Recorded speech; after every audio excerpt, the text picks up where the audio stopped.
This module contains general information on faux glazing techniques. Although faux is a French word meaning false, it's true you'll be amazed at the great results you can get from even the simplest faux glazing technique. It's easy, fun, and creative. Before you start with a faux glazing technique, it's recommended that you apply a primer since it helps the base coat adhere to the surface. The faux technique itself calls for at least two colors in the color scheme, the base coat and the glaze.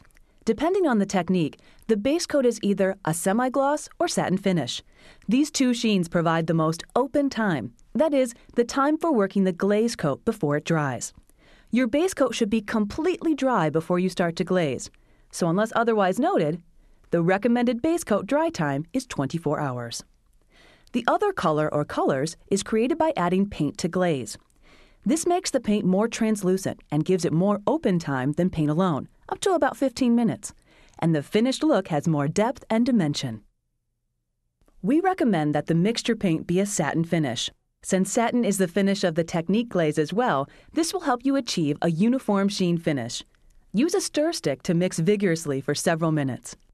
When creating your glazing mixture, the rule of thumb is 4 parts of glaze to 1 part of paint. So for every gallon of glaze, add 1 quart of paint.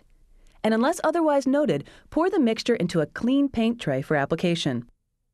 This quantity typically covers an 8 by 12 foot room with 8-foot ceilings. However, coverage varies depending on the technique, type of surface, and type of application. All faux glazing techniques are similar.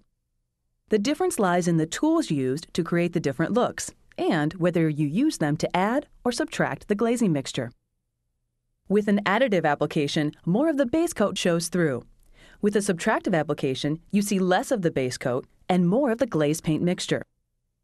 Click on the technique of your choice to learn more. For additional basic project information, refer to our Getting Started module.